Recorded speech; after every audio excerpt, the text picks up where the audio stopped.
J. Rabin, and I'm very glad you're joining us again today. Today we're going to have another very interesting show. We have invited back the distinguished physicist, quantum physicist these days, Amit Goswami, who is the author of numerous books, but today the focus will be this last book of his, How Quantum Activism Can Save Civilization. And God knows it needs to be saved and quickly. Which, by the way, reminds me of the book that I'm writing called Creating a Better World Quickly. And I cannot get it done fast enough for the same obvious reasons, you know. Great. I'm glad we are in sync, Mitchell. Indeed, we are, Amit. We noticed that last time.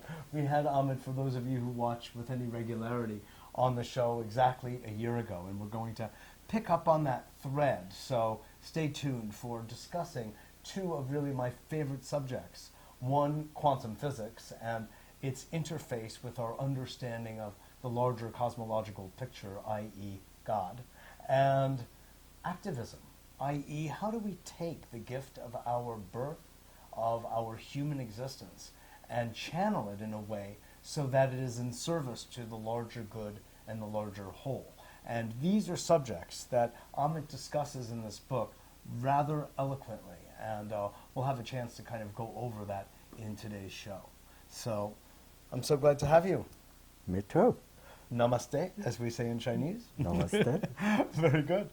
So you make some wonderful quantum leaps, as it were, in this book, Amit, about the nature of reality, the way we perceive it, the way we think about it, changing worldviews, and how to use some of the greatest breakthroughs in our scientific understanding to grok, if you will, that there really is this notion of a higher intelligence. Yes, not only grok, but to use it in such a way that our world becomes better. Exactly. A practical use of God, you could say, which I adore. I adore. So first of all, let's start at the beginning, if you will. Now, I don't mean in the beginning was the word. I mean, how is it that quantum physics actually explains and proves what we refer to as the existence of God? Actually, you know, when I first started it, there's all these philosophy books which says that God is ineffable, cannot be taught in science, it's not scientific idea. Utterly mystical and mysterious. Exactly. And mystics have added to it too. I mean, they have this sort of same notion. Better keep it separate. It's not a scientific idea. Scientists keep away. You know, even today, Ken Wilber, transpersonal psychologist, certainly does not like the materialist worldview against scientific materialism. Yes. But when it comes to science of God, his position is that no science for God. You can't do it. But actually, keep them separate. Keep them separate. The domain separate. But actually the question is very scientific, because a God which doesn't have causal power is a meaningless God. You know, that's Einstein's God, this benign caretaker of the garden. It's a meaningless God because God has no role to play, except if you believe in very childish kind of God started the world and then went away and retired. An anthropocentric very anthropocentric. Very which anthropocentric. is such a serious egocentric problem.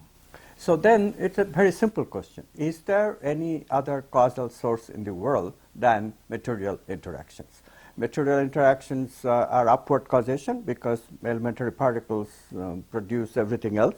And there are atoms interactions. to molecules to cells to organs to tissues, exactly. etc. So cause goes Tissue upwards. Organ. Right. So we just as Ken Wilber talks about when he refers to his holons, of course, the work of Kessler. But then you just ask the question: is there downward causation? Is there any evidence or also any theory that requires downward causation? And lo and behold, physics itself, at the base root, it becomes quantum physics. It's not Newtonian physics anymore. It's quantum physics. And what does quantum physics tell us? It tells us that objects are possibilities. So indeed, a causal power is needed to make possibilities into actualities, because material interactions just cannot do it. It's a mathematically proven fact. So mathematics Matter compels has us. its own cause and effect domain. And does that's it the not? material interactions. But these cause and effects, all they manage to do is produce possibilities. Possibilities for consciousness to choose from. So consciousness has a role. There is a role for downward causation. After all, without which there would be no manifest experience. We have no science of experience. Materialists cannot give any science of experience. This question Because has been... that's the subjective realm. That's right. Subjective realm by definition. You cannot produce subjective realm from objectivity. So all you can do is to throw out the subjective realm as meaningless, which is, of course, some scientists are doing that, but it doesn't help. Science is for helping people. If a science that produces only a theory for the objective half, that's good, but it's incomplete, obviously. We must understand... Like by about half. Right.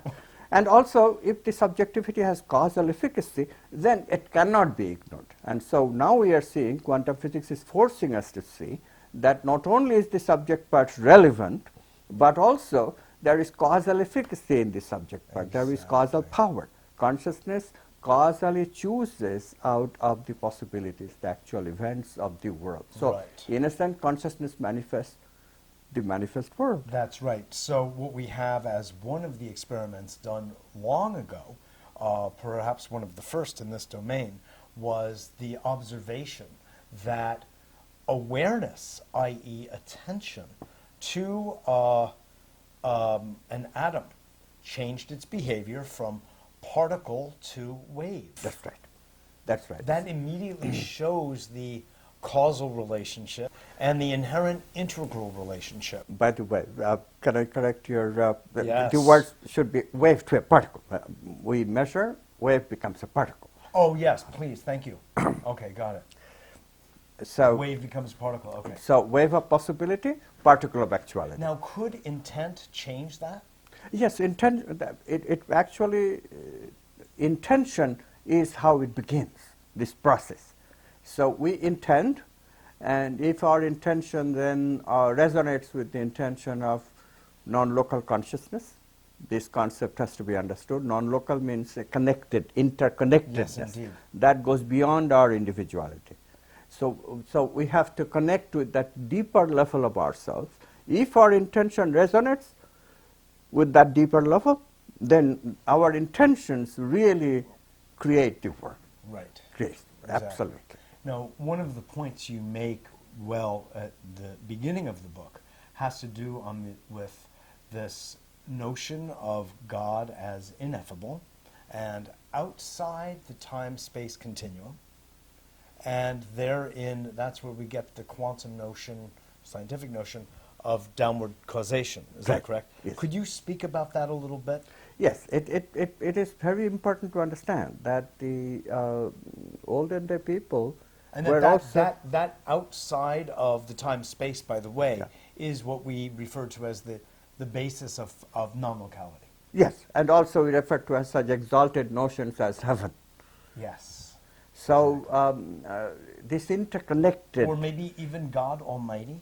Yeah. That idea. All of the terms of exaltation are referring to that which is that non-local arena or of exactly reality. outside of the time-space Yeah, realm, outside. which is subject to that ineffable outside space. Yes, so so to speak. science, by insisting that space-time is all there is how it has excluded spirituality, excluded God, excluded mind, excluded consciousness.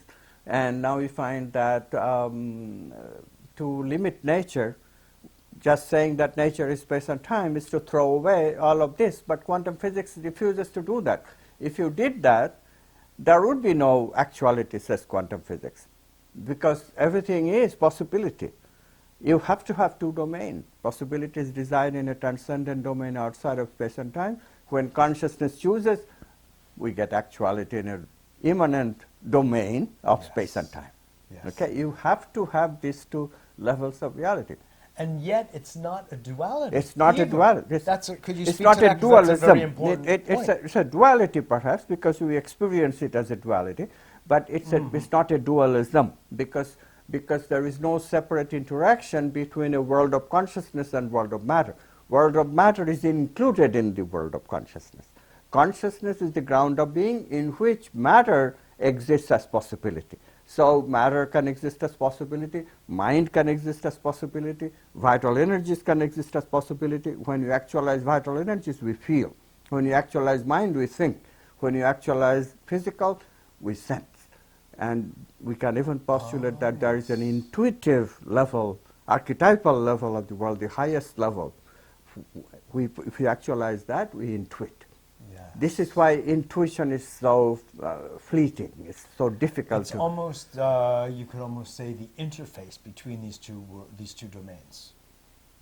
It's where the physical being, or the human being, is receiving what is non-local, that intelligence. Yeah. Is that a fair thing to say? The fundamental intelligence of the universe Right. lies in this archetypal. Of course, all of it is non-locally related to matter, mind, all of these aspects of consciousness. So, but the highest realm of this is the supramental, archetypal realm. Mm-hmm. Could you explain what that is? So, what are the archetypes? So, when we intuit, what do we intuit? We intuit values, that we should be good. That's one of the intuitions. People struggle with it.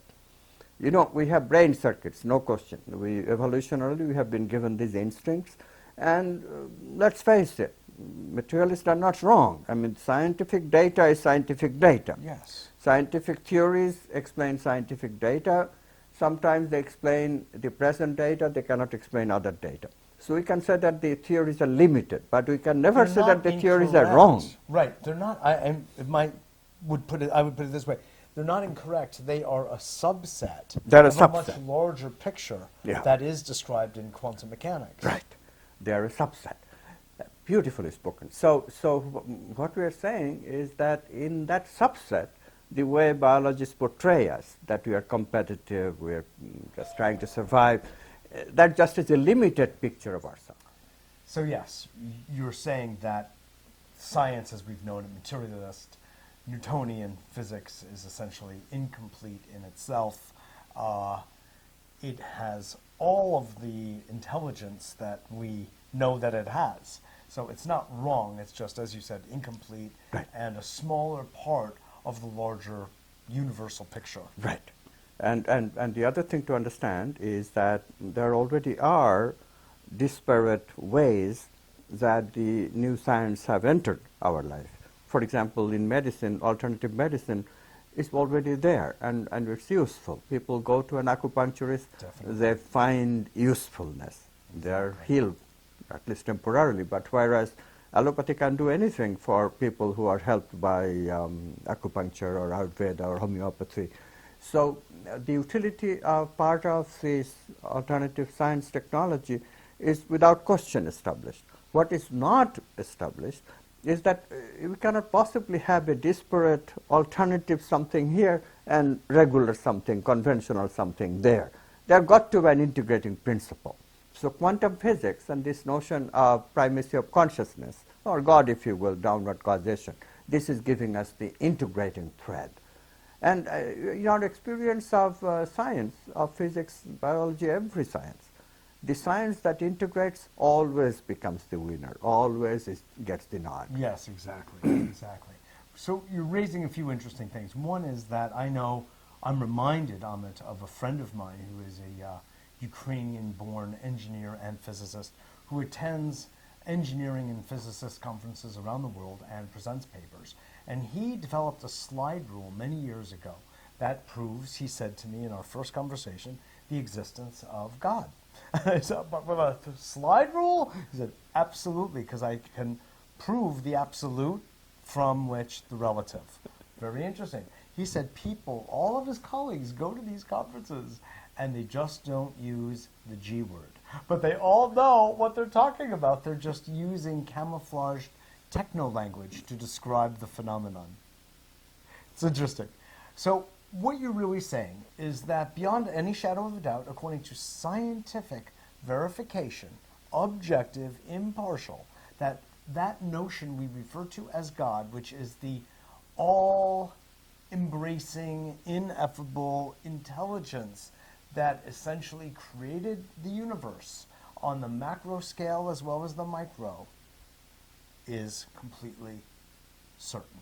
Completely certain, and it is causally potent, and all of us can be empowered by God's causal power. Whatever word we want to use. Whatever word we want to Some people use. feel an affinity toward the word God, many do not. Yeah. And it does not matter. Does not matter. We can call it quantum consciousness, which I Yes. often do because Correct. I do talk to scientist types in scientific conferences. And there I respect their view, because indeed many people identify the word God with such simplistic notions, That's as a correct. bearded guy sitting on a throne in Oh the my sky. God. So What of course we- Christianity has done. And it's not just Christianity. All religions, All are popular truly religions. popular All religions popular are religions. guilty of fomenting madness when it comes to the concept, which is non-conceptual, of God. Yeah. And so people are laboring under this understanding that is just so belittling to themselves. Yeah. And you have to honor that. You have to honor. You do. And then you understand how you might have to change language a little bit. Yeah, because this change will do us good. Actually God itself, of course, has a history. There were so many pantheon gods and so many Yes, gods, indeed. and then we have this one God idea. But that, of course, also is open to dualism, God versus world, and so forth. And then we have good esoteric, and evil. good and evil. Satan. Right, exactly. And then we had esoteric notions in Christianity, in Hinduism, and Buddhism, and everywhere, which made a patchwork of philosophy. And that basic idea of that philosophy is this transcendence and immanence, but immanence is not separate from transcendence, it's included. The olden day people just did not know how that inclusion takes place. In other words, they did not know that there can be interaction between two disparate objects without exchanging signals. This is the new discovery. Yes. I'm glad you're mentioning this. The signal-based life, domain, time, space, and the non-signal. Non-signal based.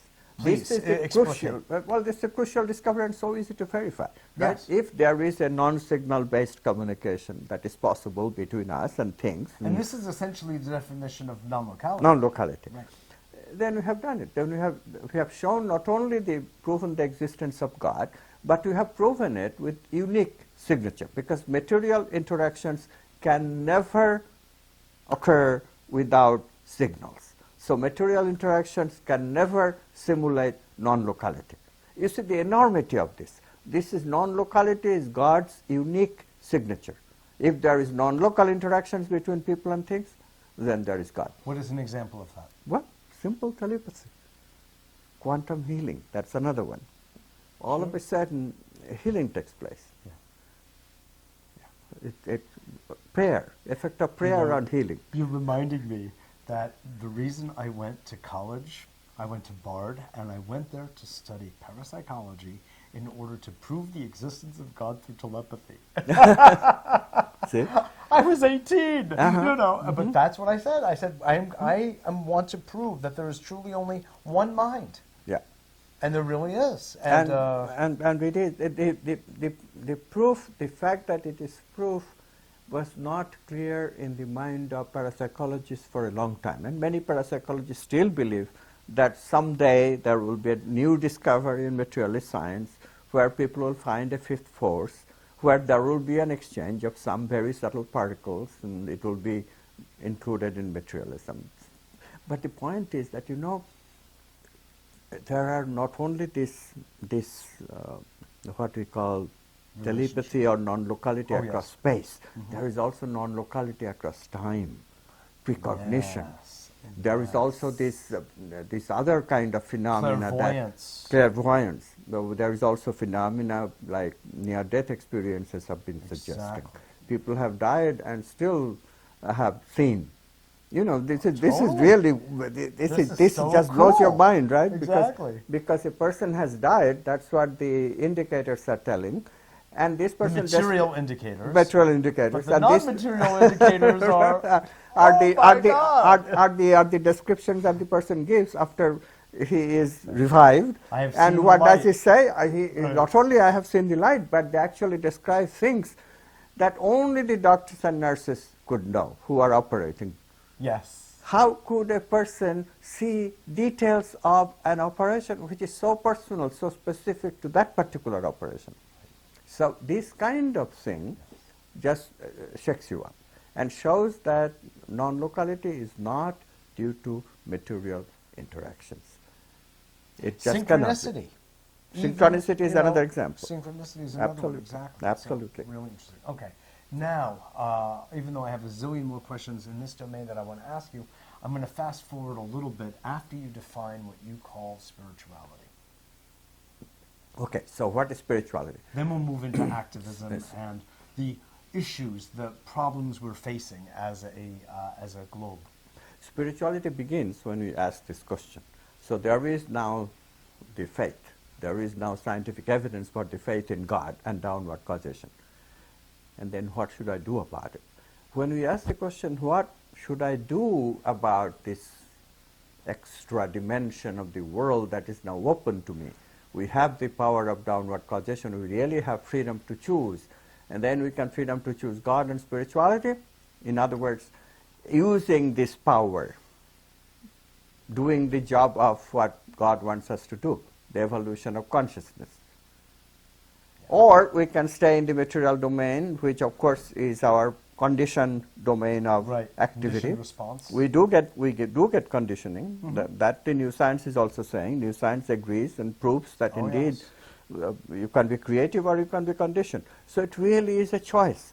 We can choose the condition in which you stay in the materialist domain and you're okay. I mean, be happy with your pleasures and pains, your brain phenomenon and what you have. Or you expand yourself to creativity, to spirituality, and really, really invest yourself in the search for meaning. You know, this word meaning will become the dominant word of 21st century. Oh, so true. So true. And humor. Absolutely. It needs to be. Absolutely. Sure. Because we are truly the meaning makers. Yeah. Which is a very powerful thing to say. When you recognize that you can either empower something to be phenomenal or not. Yes. That's very powerful. That's a godlike trait, if you will. Yeah, and we have it. In our creativity, we have that godlike trait. We can access downward causation. So the invitation of quantum activism is to connect, reconnect. You know, our ego is a disconnect. Yes. But we don't have to stay with the ego. The reason is this is also experimentally verified, that we have the free will to say no. As soon as you have said no to conditioning, no, I won't stay with identity with the conditioned self. No, I won't stay with my pleasures and pain syndromes that are etched in the brain. I will instead investigate new meaning. What is the meaning of my life? What is the meaning of the world? What is it that consciousness is moving towards? I want to join the adventure of consciousness. I want to stay in the gutter of already known. I want to explore the unknown. Novelty. This is as how Terence McKenna novelty. used to talk about all This the is time. how spirituality is interpreted in the new Yes, indeed. science. And I will say that different intelligences in the body, interestingly, because there is this, you know, the Buddhists talk about form and not form, the visible and the invisible as being two sides of the same coin. Absolutely. And so that means that we're dealing with the void, if you will, all the time that we're dealing with what's manifest. The manifest and the unmanifest. You know, you reminded me, I'm enjoying you so much, Amit. This is really very beautiful for me. When I was 15, I was reading the Upanishads. Mm-hmm. And yes, I was a student of yoga. But I was reading the Upanishads, and I was reading about the world. And I tell you, I had the most powerful first or second spiritual experience of my life. And I was raised as a secular Jew, basically, you know. No God. My mother was essentially an atheist, somewhere between atheist and agnostic. And, but certainly no God. That word was essentially verboten in my house. Yeah, yeah. I had what I would call in physics a unified field experience. Uh-huh. And everything changed. Yeah. And it was from reading about just what you were talking about so beautifully, about recognizing the difference between the conditioned and unconditional world. Listen, it's unbelievable, but time has run out in a linear way. But I would love to continue this dialogue, if we could, and get into the quantum activism. Okay. Is that all right? Absolutely. Okay. Thank you so Yeah, much. very welcome.